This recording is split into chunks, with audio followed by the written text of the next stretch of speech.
All right, welcome to Random Vets Real Stories. Today's guest is retired Lieutenant Commander Dalyn Dunn, U.S. Navy. So you spent a year or so there and then went right back to Oceania? We did. It was interesting in that regard. Uh, the plan was to immediately come off the cruise and everybody heads east. You got 30 days to get to Oceania, get established, and you're back at work. Okay, so that was the plan. So here's some interesting things that actually had to happen. So if you remember correctly, there was when we got on deployment, about halfway through cruises, we would have the USO come on and various personnel trying to get people reestablished with going home, your family, and, get reacquainted with the wife and the kids, So there were some changes in that regard. We brought people on board the entire cruise to help out our personnel with getting their house sold, getting moved, personnel, school systems, make sure vehicles were up to speed to make a 3,000-mile trip across Oceania. If they couldn't drive, had more than one car, you doing a U-Haul, you doing a ditty move, or you can have the military move you.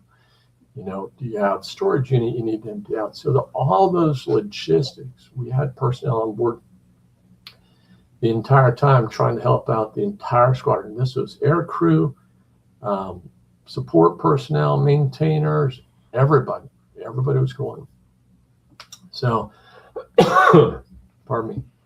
Each branch officer was in charge of their branch. So, the airframes work center had their branch officer working with them, and then the various division officers. So, as the MMCO, my biggest piece was to help out the entire maintenance department and make sure that we could do it.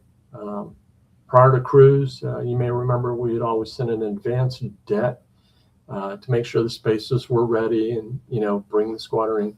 So here's the weird one. I actually had to have two advance debts. One to Miramar, because they were definitely flying into Miramar, their old home port.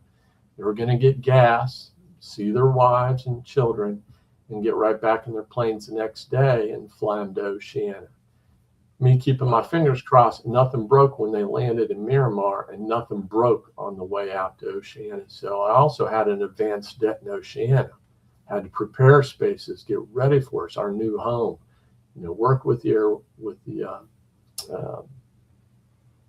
air wing and the actually hangar personnel as far as turnover of spaces and so on and so forth. So challenging. We did well.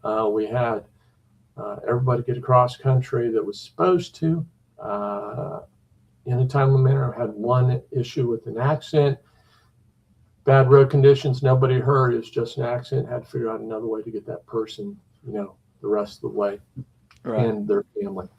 But everything from as a Divo and Brancho, you're responsible for your personnel to make sure you check their tires. I mean, a lot of people didn't know how to check tires, maintenance. Are you going to be able to make it 3,000 miles? Or I highly recommend you sell this vehicle here, right, take your other one or whatever it might be, or figure out a way to get you there. So it went well. A lot of good planning and got everybody there. So Strike Fighter Wing, we're there.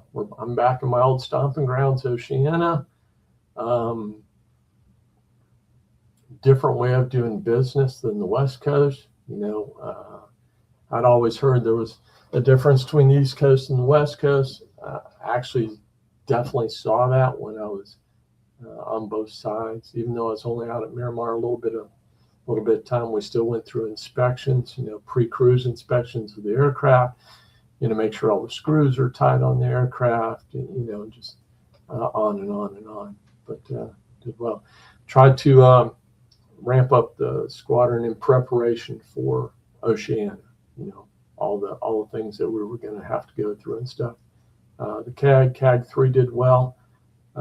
Trying to get them trying to help us out and get us going, giving us as much leeway as possible. I will say this, that since I was rehome porting the squadron to the East Coast, there were some people that did not want to rehome port. So if they were within a year of either retirement or them transferring, they had the choice of not rehome porting. So one of those was my maintenance Master Chief, Master Chief Bond I mentioned earlier. So he was retiring, didn't want to go east, and that was enough. So I needed a maintenance Master Chief. So called around to see who was available at Oceana.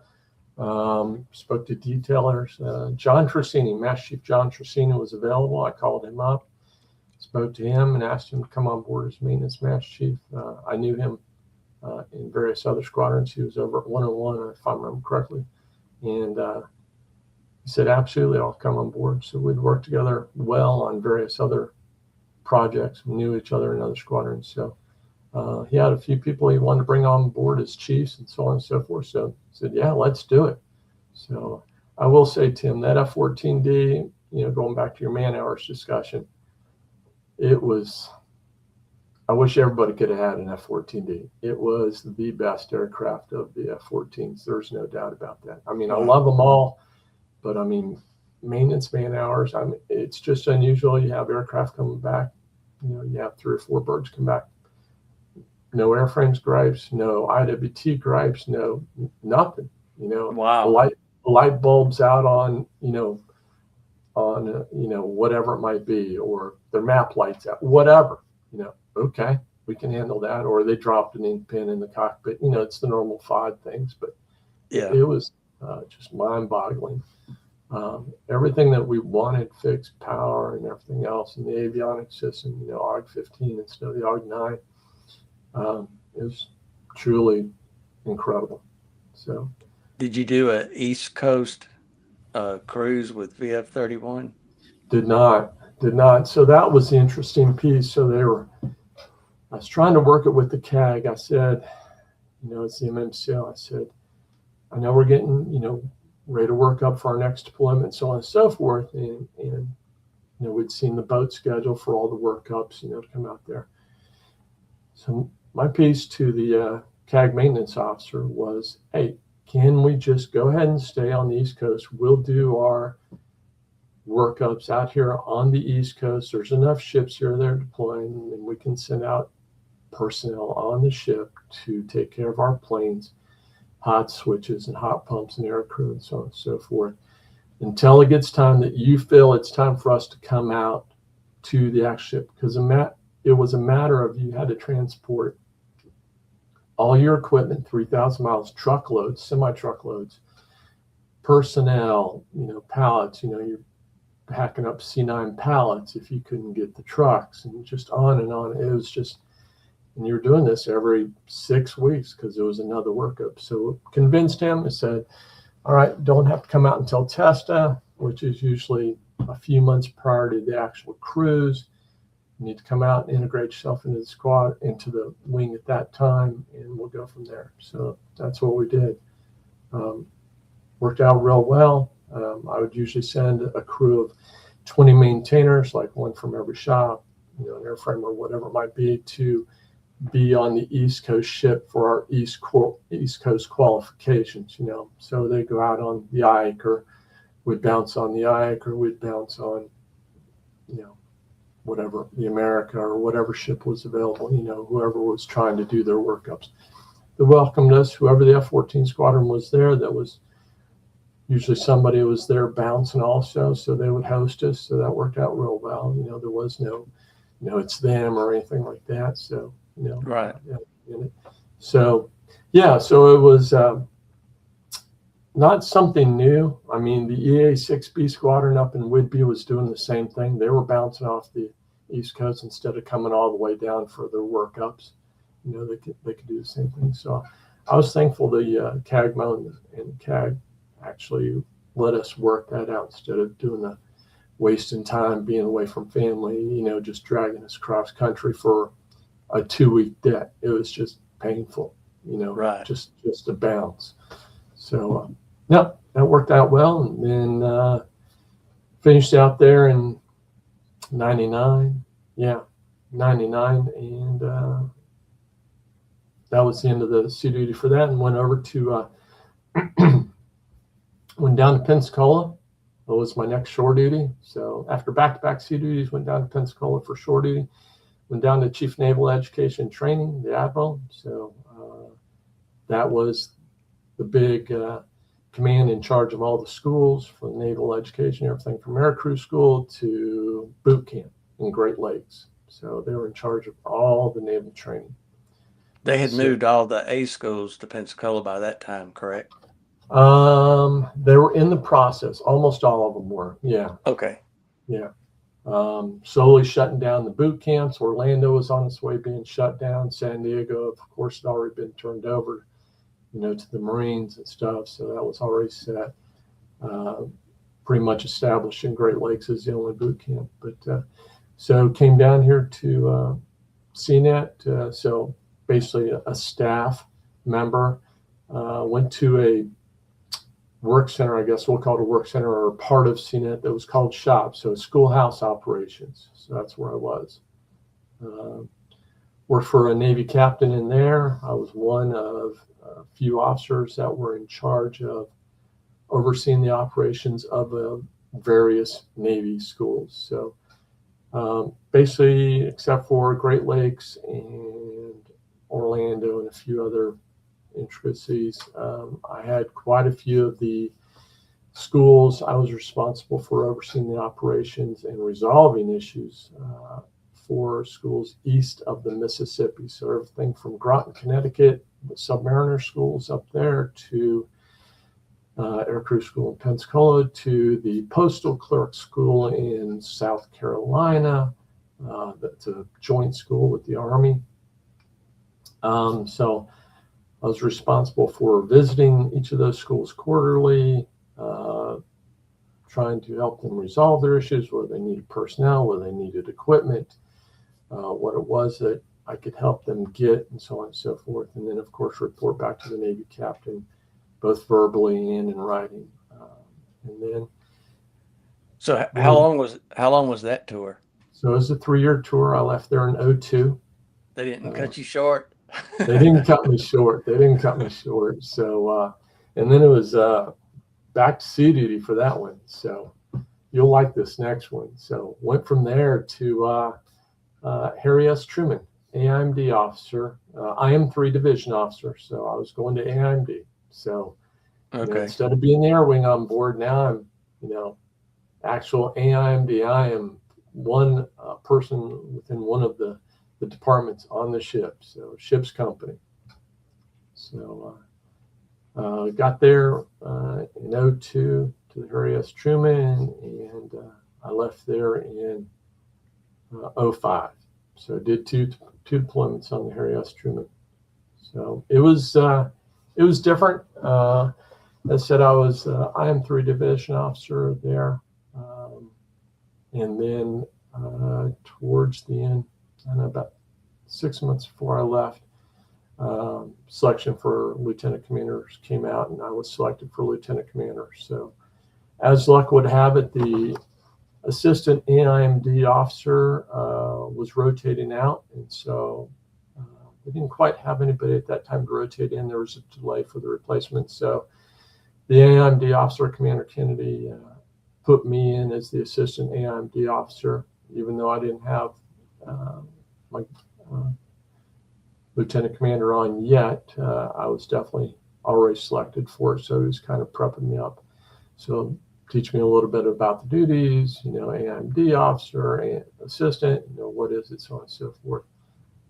And then interaction with the ship, So I'm not just a division officer now. Now I'm representing the department, the assistant for the department, So engineering, AIMD, supply department, all of them being departments. Right. So going to all those ship meetings and damage control and, personnel, who's where they're not supposed to be during general quarters, and just all of it. So it was interesting in that regard. Not a horrible tour, but not my favorite. No. So it was a big change from being stationed at a naval air station and being ship's company. There is. Yeah, absolutely. Absolutely. So '02 to '06, pardon me, '02 to '05. And we went into Portsmouth for a mini overhaul of the ship for 6 months. We're at Portsmouth. So duty on board the ship with all the contractors and they did some work on that ship. It was like stuff I'd never seen. So bulkheads getting cut out so they could bring new equipment in and then re-weld it and just fire watches and retiling the up the O3 level, just on and on and on. So yeah, we were there in the shipyard for 6 months and then getting back out and getting underway. So it was an experience. All right. So are you getting close to retirement there or I was. So left there '02. Pardon me, '05. I left there. Talked to detailer. He says, "Hey, I got one job for you, Lieutenant Commander. I need you to go up to Pax River, Maryland. There's a program office up there. I need, they're looking for a lieutenant commander to fill it." And I said, told our detailers at that time, I said, "I have no desire to go to Pax River. It's up in Maryland. There is nothing up there for me. I want nothing to do with that." And I pleaded for a year. I asked Commander Kennedy. He called on my behalf. Anybody I could get to listen to me, call up there. I said, "I'll go back to studio." I said, "George Washington's getting ready to pull in." I said, "I'll just hop across the pier." I said, "I'll take over there. I'll be their assistant and the officer. Not a problem." Nope. You're going to Pax River. You're going to Pax River. I was like, there's nothing up there for me. And so I resigned to it. Nobody could convince him otherwise. I resigned to it. I said, "Fine, I'll go up to Pax River and see what this is all about." So there it was in '05. I go up to Pax River and Anita, my wife, she stayed in Virginia Beach. She's a federal employee. She stayed there, and I commuted back and forth to Pax River every weekend for 3 years. So, wow. So 200 miles each way. So come down on a Friday, go back on a Sunday afternoon. So, still had a house down there, still need to take care of numerous other things. As I said, she was a federal employee. She was still working there in the Ocean area. That puts miles on a vehicle. Oh yeah, you'll wear one out doing that. Yeah, absolutely. So I had a small little place up there that I lived during the week. That was mine. So rent up there was outrageously expensive in the Pax River area. So Pax River, if nobody's been there, it's 60 miles south of the DC Beltway. It's down in one of the fingers of the Maryland, so southern Maryland. So the Nav that's where they wanted me to go, to Pax River.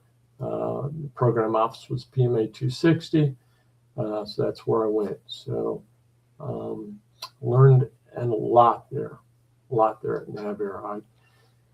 So a quick historical, Never was up at Crystal City, which is Alexandria, Virginia, and they moved out there just because they were getting too big and needed space and so on and so forth. So back there in, I think it was year 1999, they moved to Pax River, Maryland, and got set up there. So Pax River used to be only the test squadron area for test squadron, new aircraft, and so on and so forth. So that was their main focus. But anyway, so Navarre came in there.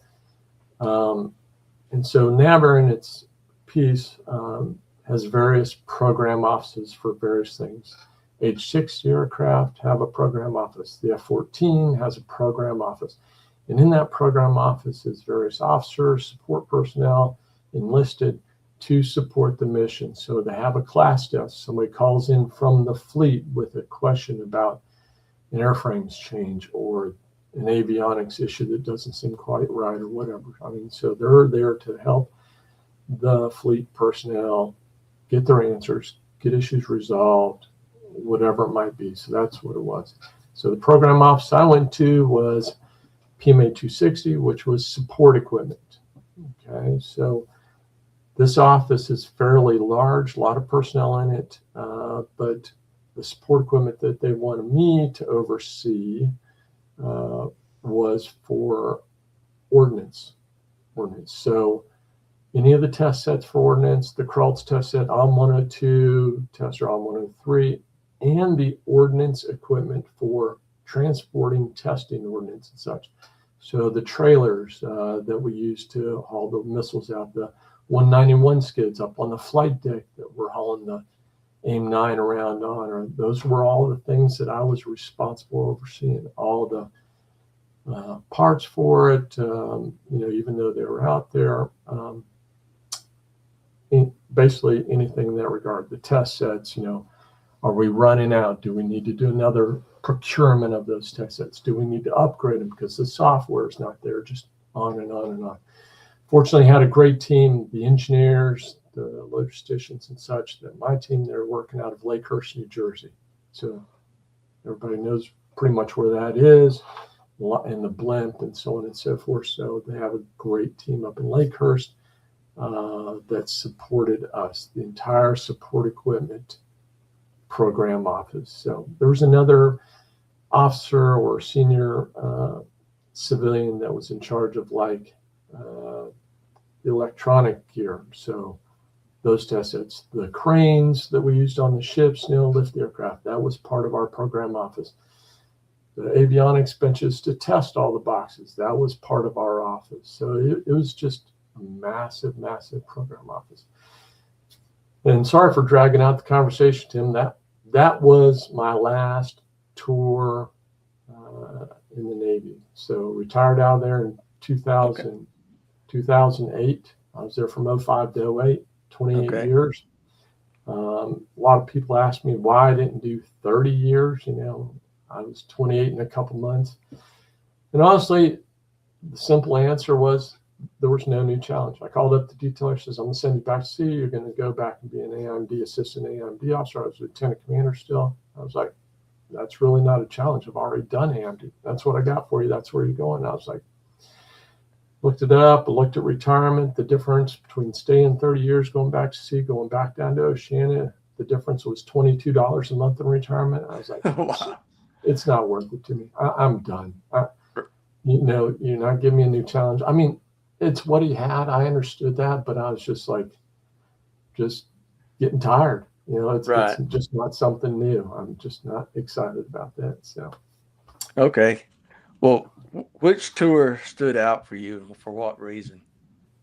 VF-32, absolutely. Fallen in love with the F-14. The personnel there, Tim, yourself, Corey, the list could go on and on. Everybody there that helped shape me and my future and everything. Absolutely one of the best tours. Say a close second was VF-31 when I was the MMCO. And I'll tell you, Tim, one particular reason I chose VF-31, besides it was a lot less maintenance, was everything that I said to myself that if I ever get in charge, I will not do or I will do is what I could do in VF-31. So here's your first example was VF-31. I said, we will not have a day check and stay check. We will have a third shift. Our night check will leave after their 8 hours. That's just it, straight up. Right.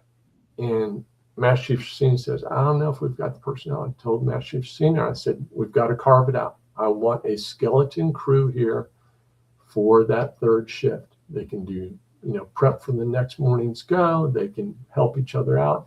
But it can be 20 to 25 personnel. I said, I want a chief on it also. I said, we can put a first class on there to help them learn so that they can, when they put on chief and learn, how to be safe for flight and so on and so forth. So that was the big push, it was a growing piece. But we did it.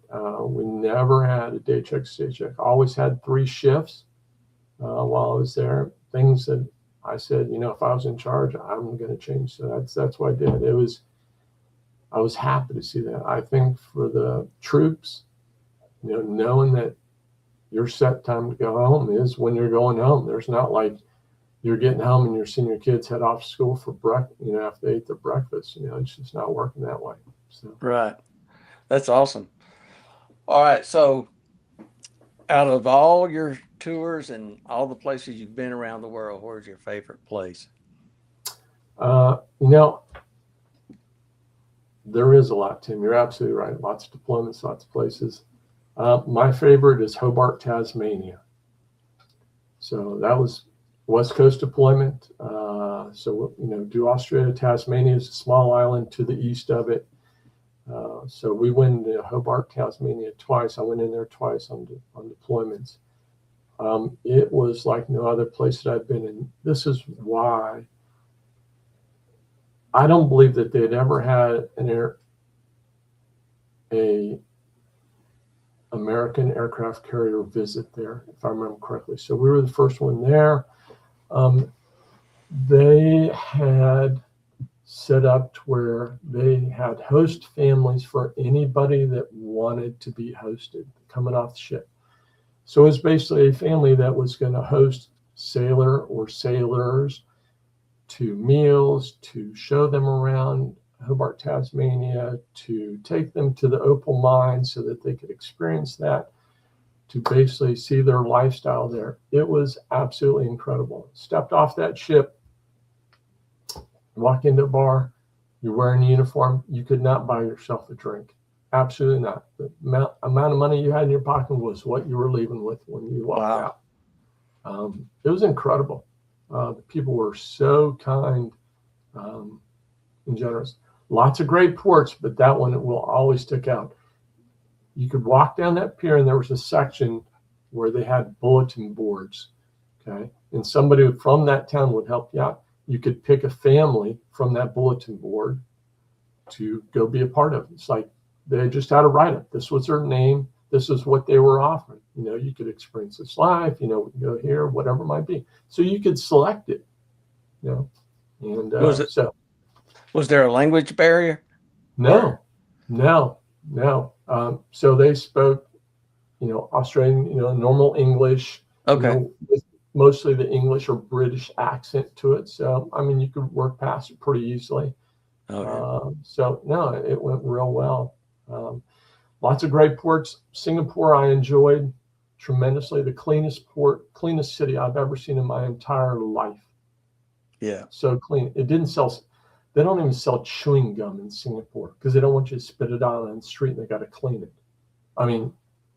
So we rolled in there into Singapore on cruise, during cruise, right after the U.S. citizen had endured the public caning.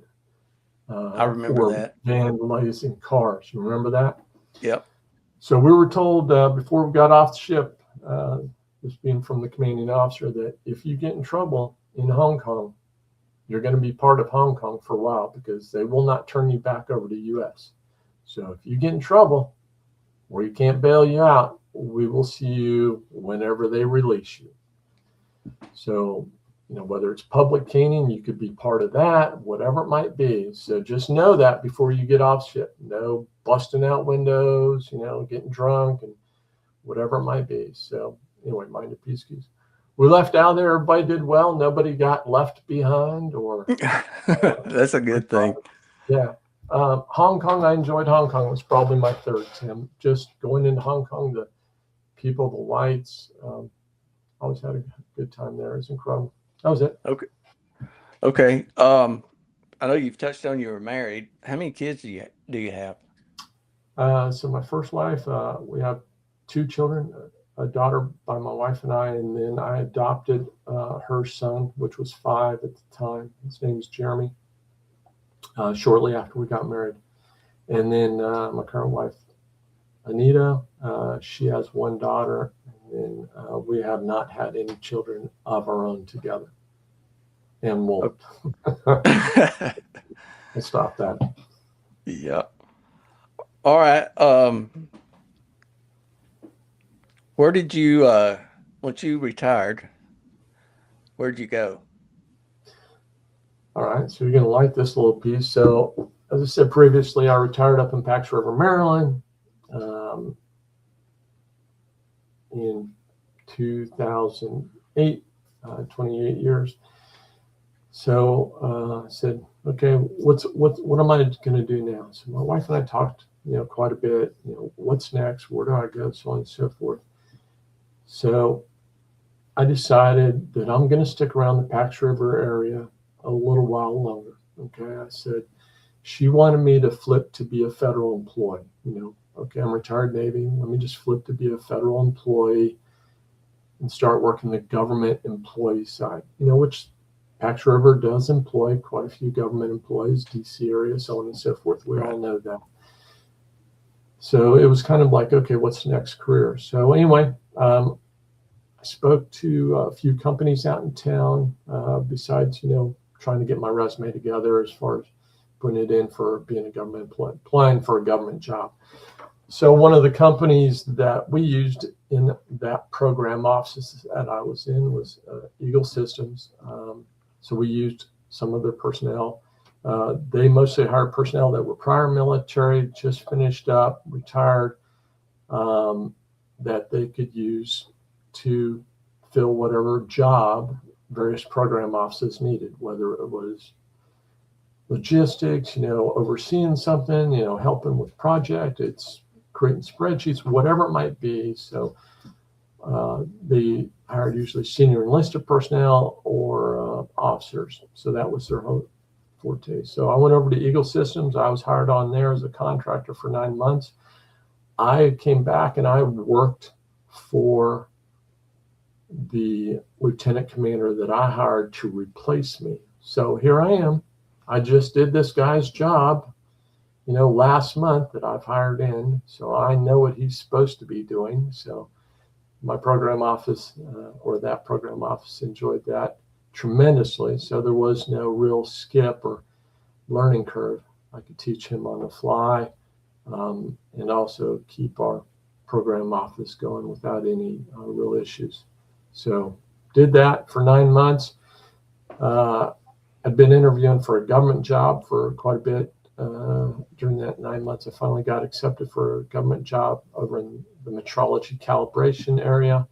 It's a different program office across Pax River. So I was over there in the metrology calibration area or program office for 3 years. And then my old boss there at Support Equipment Program Office, PMA 260, he called me. He's a retired Navy captain. He called me. He says, hey, I'm getting ready to retire, like really retire. He says, do you want my job? And I said, yeah, I'd love to. He says, I'm opening it up, put it out there. We're going to be interviewing for people, to take my job. And I said, okay. So he put it out there. They opened up the job on USA Jobs. I applied for it, went through the interview, and then got selected for his job. So now I was in charge of various people, senior military officers and senior government employees, GS-13s, so on and so forth. So trying to oversee, for us, Tim, you and I would call it a branch. It was just various people, a branch that we were in charge of. So I had people that were in charge of basically the avionics armament portion of support equipment. So that's what we oversaw. So lots of different individual programs or equipment. It was just incredible the amount of equipment that they had and oversee. I mean, those 191 skids, you remember that we would move missiles up on the flight deck and so on and so forth. Yeah. I mean, we had 4,100 of those skids out in the fleet between shore duty installations and ships and everything else. 4,100 of those skids that we were responsible for keeping track of and doing upgrades to and so on and so forth.